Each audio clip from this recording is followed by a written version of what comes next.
Buenos días, queridos hermanos. Me siento muy animado y muy privilegiado de poder hacer parte de esta conferencia increíble para nuestro Dios. Bueno, mi nombre es Danilo Bataglin y es mi querida esposa Carolina Bataglin y juntos tenemos el privilegio también de servir a Dios y su reino acá en la iglesia de Lima, Perú. Amén. Amén. Y el tema que vamos a hablar hoy, hermanos, es adaptándose en las alturas. Y la escritura tema está en Hechos capítulo 10, versículo 34. Vamos allá. Dice, Pedro tomó la palabra y dijo, ahora comprendo que en realidad para Dios no hay favoritismos, sino que en toda nación Él ve con agrado a los que le temen y actúan con justicia. Te invito a leer el capítulo entero de Hechos en tu casa, el capítulo 10. Pero es una situación que Pedro, luego después de tener la visión de Dios de una sábana bajando del cielo con animales considerados impuros para los judíos, y Dios está hablando, cómelos, los animales. Y Pedro está, no, rechazando. Y ahí él tiene esa visión, toda la situación con Cornelio. Y Pedro finalmente, ahora en versículo 34, comprende, wow, ahora comprendo que la voluntad de Dios y esta visión no tiene nada que ver con animales, sino que es para evangelizar también a los gentiles. Amén. Pedro estaba meditando, tuvo que pensar un poco, pero comprendió la voluntad de Dios. Y lo interesante acá, hermanos, es que la iglesia de Jerusalén, después de Hechos capítulo 2, ya pasaron unos 7 años ahí. La iglesia ya tenía más de 10,000 discípulos. Ya estaba básicamente estructurada la iglesia. Los discípulos eran mayormente judíos, entonces sabían relacionarse con otros judíos, sabían estudiar la Biblia con otros judíos para alcanzar a esos judíos para Dios. Y ahora tendrían que cambiar algunas cosas para también alcanzar más personas. Tendría que aprender cómo esas personas piensan, aprender y adaptarse para llegar a más y más personas. ¿Y cuál fue el resultado de esto, hermanos? El resultado fue que en capítulo 11 de Hechos, Samaria es evangelizada. La iglesia de Antioquía es evangelizada, y esa iglesia, que es muy importante en esta región geográficamente, llega a tener más de 25,000 discípulos, mayormente formada por no judíos, por gentiles. Y es una iglesia muy importante que envió en viajes misioneros para varios otros lugares. Pero todo eso fue posible, ¿por qué?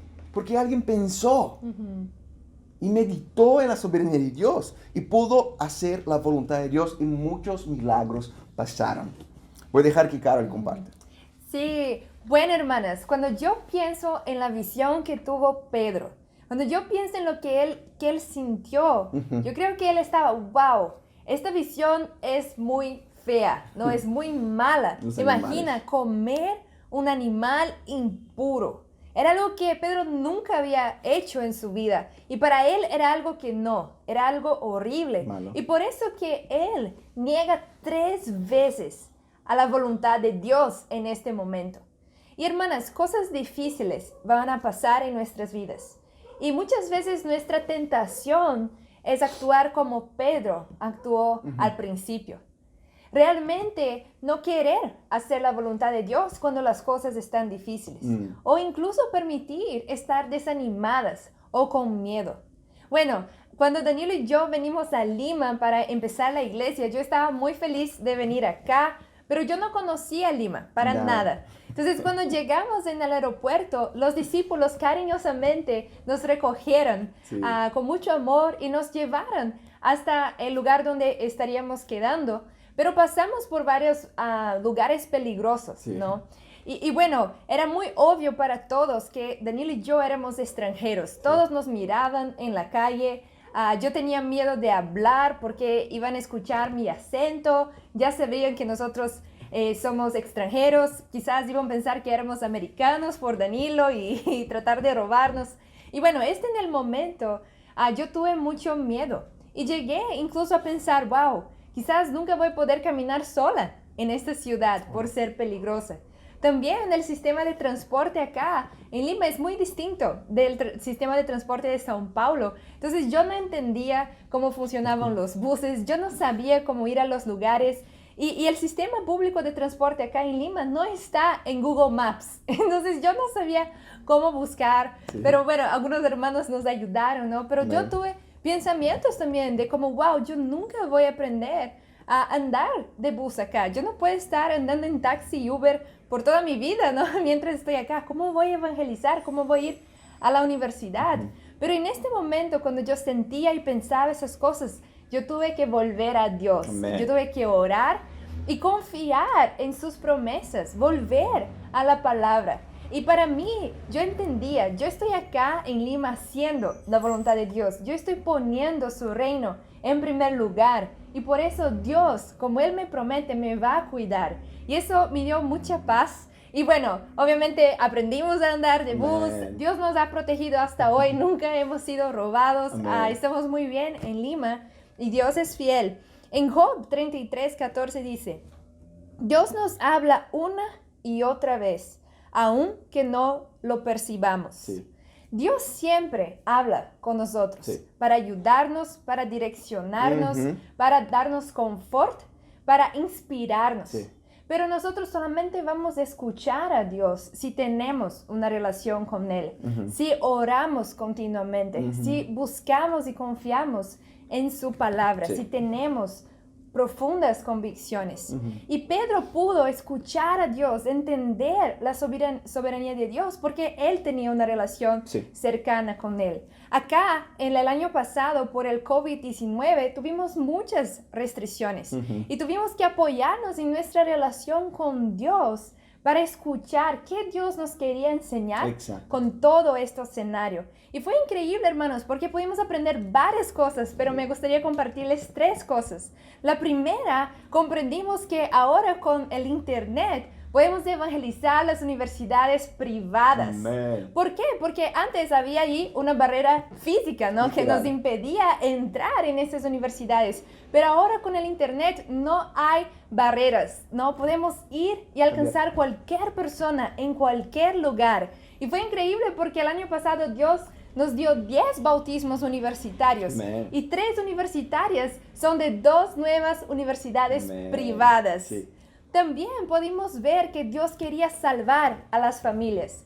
Como los discípulos se quedaron más tiempo en la casa, este fue su lugar de batalla Sí. espiritual. Y de los 23 bautismos que tuvimos el año pasado, 7 fueron de familiares de discípulos. Amén. ¡Wow! ¡Qué increíble! Y por fin, hermanos, pudimos entender que los hermanos que se quedaron en las casas sin trabajo y sin estudiar por un tiempo, era para aprovechar este tiempo para entrenarlos. Exacto. Y gracias a Dios, Dios pudo levantar 4 nuevos líderes de charlas bíblicas peruanos acá en Lima. Amén. Gracias, Mozão, por compartir. Y, hermanos, se trata de comprender la voluntad de Dios en las situaciones. Amén. En Romanos capítulo 12, versículo 2, la palabra de Dios dice, no se amolden al mundo actual, sino sean transformados mediante la renovación de su mente. Así podrán comprobar cuál es la voluntad de Dios, buena, agradable y perfecta. Claramente la palabra de Dios nos enseña, hermanos, que para comprobar y vivir la voluntad de Dios es necesario, repetir, es necesario transformar siempre nuestras mentes. Y algo que me gustaría que quedase en nuestra mente, hermanos, con esta mini clase que tenemos acá, es que o tú te amoldas a este mundo, o tú transformas tu mente. Solo hay 2 opciones. Sí. Y no quiero que se quede en el aire como, eso es algo bueno que algunas personas pueden hacer, ¿no? Deja que los líderes transformen sus mentes y ahí, ¿no? Cada uno de nosotros tenemos que transformar nuestras mentes para hacer la voluntad de Dios. Amén. Ver que Dios nos está enseñando. Y siempre pasa una de las 2 cosas. O tú te amoldas o te transformas. Año pasado con el COVID y toda la situación, las personas o aprovecharon la situación para transformar sus mentes y mediante internet, distintas maneras, alcanzar y dar sus corazones en la confraternidad, en estudios bíblicos, en evangelizar, o transformaron y se adaptaron para hacer la voluntad de Dios, o esas personas se amoldaron a este patrón del mundo y aprovecharon, sí, la situación, pero para ocultar pecado, para entregarse al egoísmo y para hacer su propia voluntad y alejarse infelizmente de Dios. Una de las 2 cosas pasó. Y hermanos, a lo largo de nuestra vida va a surgir no solamente pandemias, como pasó este año pasado, ¿no? Y todavía perdura este año, pero va a haber cambios en nuestra vida, cambios en la sociedad, cambios en nuestra familia. Y nosotros siempre tenemos que estar alertas para escuchar y comprender la voluntad de Dios, que es buena y agradable. Pero para eso tenemos que transformar, adaptar nuestra mente para hacer la voluntad de Dios. Amén. Pedro hizo eso. ¿Y qué pasó? Muchos milagros pasaron. Sí. La mayoría de nosotros no tiene el trasfondo judío porque Pedro pensó y comprendió la voluntad de Dios. Amén. Y un ejemplo increíble para mí es un hermano acá en Lima llamado Freddy Sí. Quispe. Ese hermano aprovechó la oportunidad. Ese hermano pasó de un hermano que sentaba ahí en el fondo de la confraternidad en la iglesia para un increíble líder de canciones. Amén. Un increíble líder de charla bíblica. Y fue doblemente fructífero año pasado, personalmente. Y está liderando una charla bíblica muy fructífera, porque aprovechó la situación, aunque perdió su trabajo, aprovechó la situación para crecer, para adaptarse y transformar su mente y hacer la voluntad de Dios. Tenemos dos opciones, hermanos, a lo largo de este año. Vamos a aprovechar oportunidades que Dios nos da para transformar nuestra mente, así como Pedro, así como Fred, y alcanzar y ayudar más personas a alcanzar la voluntad de Dios también. Y para Dios es la gloria. Amén. Amén.